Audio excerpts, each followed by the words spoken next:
Hey guys, Renata Sander here from MeetAdvisors.com, and I'm joined with Todd Heyden, co-founder of SportsLock. How are you? I'm doing great, Renata. Thank you so much for having me. Thanks for coming in. It's an absolute pleasure. So I want to jump right in and have you tell our audience, what is SportsLock? What do you guys do? Sure. Well, SportsLock is a Chicago-based company, and we're trying to change the fantasy sports space. We wanted to give friends a much better solution than what's currently out there when it comes to how you can take action on sports. And my other co-founder, Ross Carroll, and I, who grew up together, been best friends our whole lives, we were just not satisfied with where this market was. And 3 years ago, we went on a crazy quest to try to change this massive billion-dollar industry. And so far, we're doing pretty good. And so far, things have been great. So that's really what we are at the highest level. We're sports guys ourselves, but at the core of us, we're a tech company. And we've got great engineers who work for us. And again, just one of these things where we're proud to be a Chicago-based company, especially being in the sports field. So how are you differentiating yourself from similar companies or your competitors? What makes you different? What are you doing? Yeah, there's a good laundry list of how we separate ourselves. Mm-hmm. And for those of you who know the fantasy sports market, there's two really big types of industries that exist within this massive market. Mm-hmm. You have traditional fantasy sports, which I was explaining to you earlier. Yeah. Season-long, friend-based, very social. Mm-hmm. There's 41 million active Americans right now who engage in fantasy sports throughout the course of a year. Well, about 5-6 years ago, something different happened in our country, and this law was passed. This law is called the Unlawful Internet Gambling Enforcement Act. Essentially what that did was it banned all forms of online gambling, but fantasy sports became an exemption to that rule. Fantasy is a skill-based game, not a luck-based game. Mm-hmm. So we're able to operate for real money in 46 states. So when that law was passed, a new industry within fantasy sports was born, and it was called the daily fantasy sports space, or what they call DFS. Those guys, two big players out there, do the exact same thing. It's not social. The product isn't great. They haven't converted a lot of people from that 41 million. So our job here is to try to fix that bridge. How do we build something by sports people for sports people? And how do we have it so it's this amazing user experience, this awesome user interface that lives in your pocket, that you can touch and play with at a given notice anytime you want? That meets our mobile-first philosophy that we have as a company. Mm-hmm. And I'd say one of the biggest things besides, and I could spend hours telling you about the different gameplay, and I'm sure you would love hearing all about the fantasy sports space. But the big thing for us in this market is creating a brand people can identify with, creating a brand people want to wear. There is no brand loyalty right now in either one of those two markets, not in the traditional space or the daily space. I want people to go to SportsLock who don't even love sports. I want people to see that we're this transparent brand, that we're trying to get any type of fan out there who at any point in their lives wants to engage with sports, that we can be a place for you to go to. Of course, we have our target market. We know who we're really going after. But I think one of the biggest opportunities for us in this space is to build that brand that no one's been able to do yet. We have our reasons why, and we have our solutions to solving those problems. But I think those are the main differences of why and how we're different. And I think we think differently than those guys too. We're really trying to kick this industry into 2015 and beyond. Traditionally, the gaming space has been very archaic. That wasn't good enough for us. And so two crazy guys from Chicago felt that we could do this, and that's what we're on a quest to do. And here you go. Here we go, and now we're here, right? So you mentioned skill-based versus luck-based. Yes. And I'm just trying to think, because I know for me it would all be luck.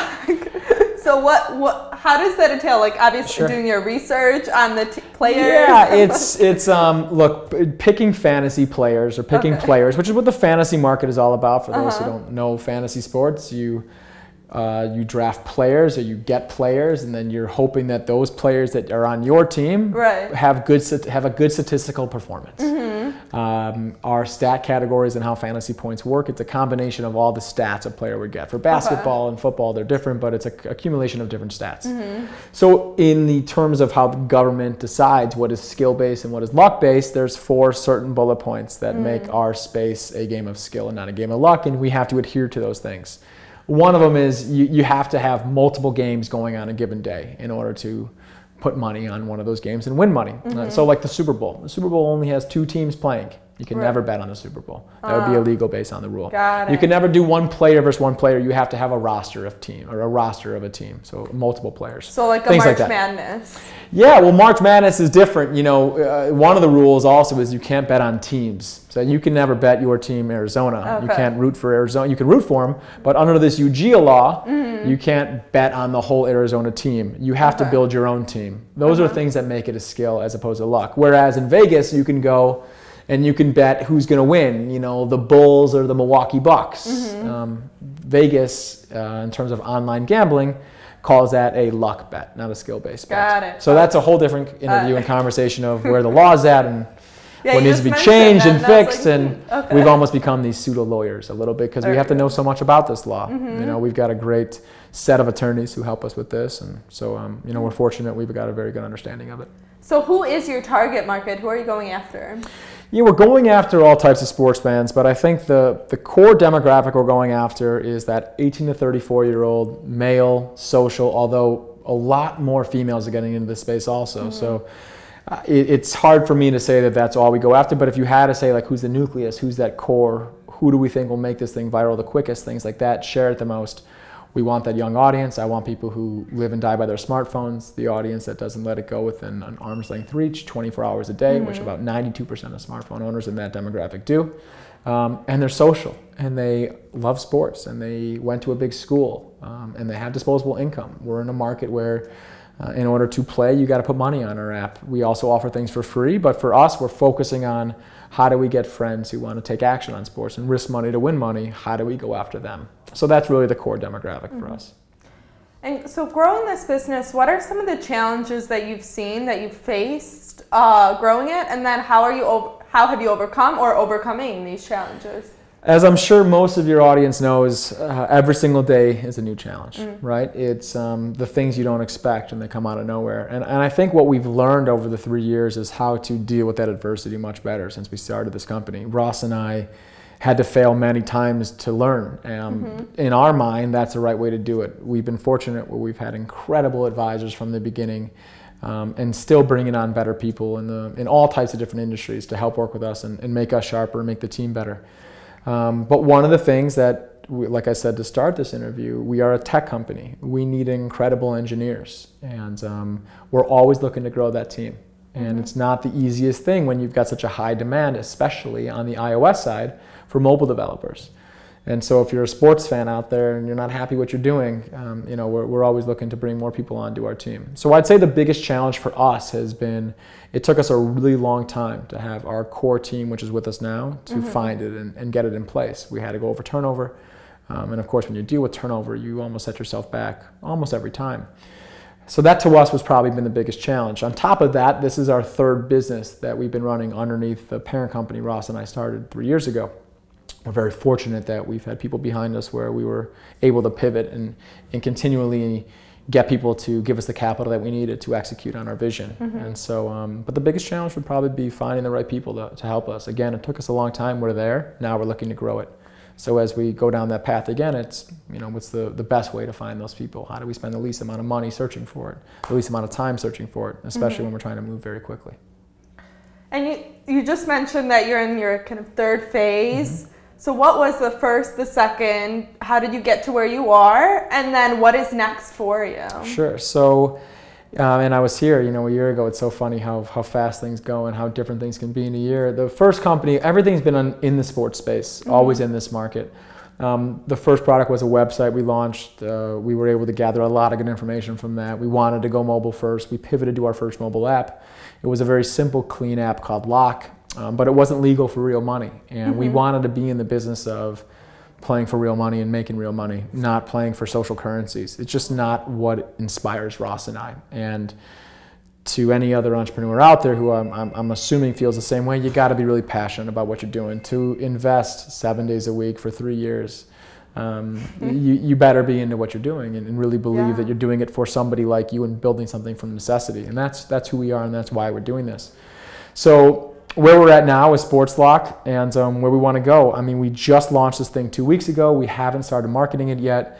We've got a really fun next 365 days ahead of us, and it's about taking it step by step. And for us, our world is seasonality, every sport, right? I mean, we're just finishing up March Madness, so now NCAA basketball is gone, baseball's starting.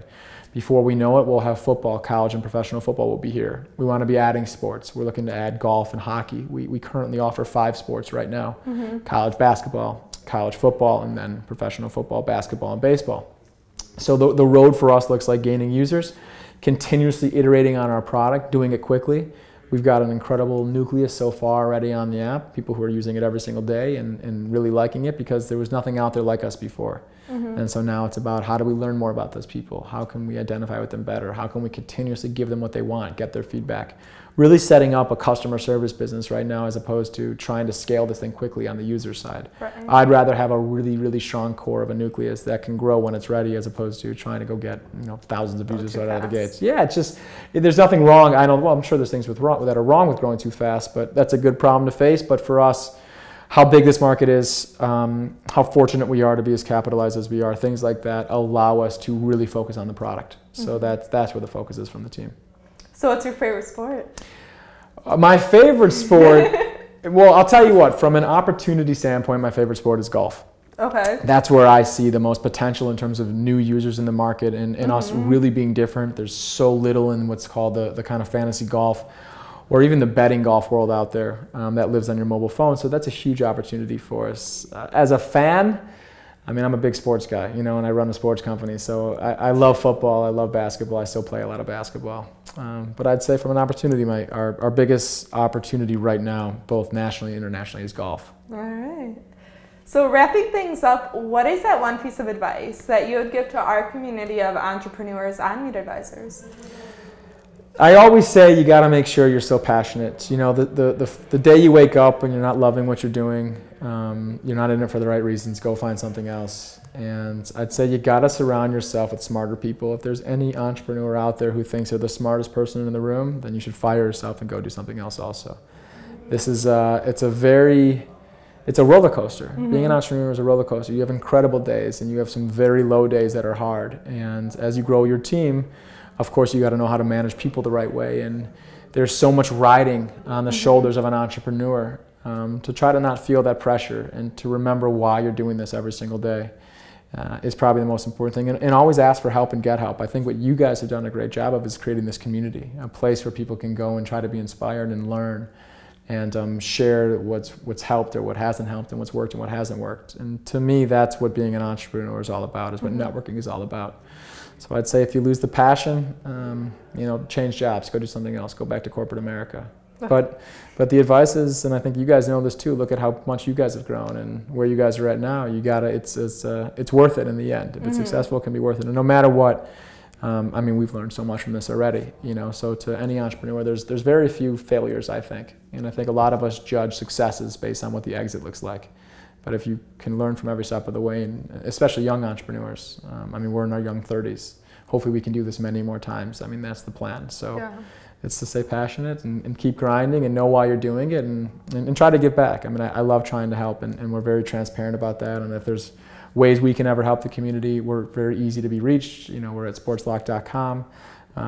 Always available for any questions or any way we can help you guys as well. And we're just happy to be here. We always love coming here. Thanks for coming in. Oh my God, what a pleasure. Like I said, and it's easier to do with you than Vlad, so that's an easy thing. So. Hey, you heard that. Thank you. This was a lot of fun. Thank you. Oh, this is great. Thank you. Yeah, I hope it looks good. If it doesn't, cut the whole thing and let me know. But if it looks decent, we can run it. But this is good. It's exciting. Right, well, I'm happy to see where you guys have come. Thank you. Yeah, of course. Well, for more videos and blogs, please check out Meet Advisors and check out SportsLock. Please do. Thank you. A pleasure. Great to meet you, Renata. Nice to meet you. Thank you so much.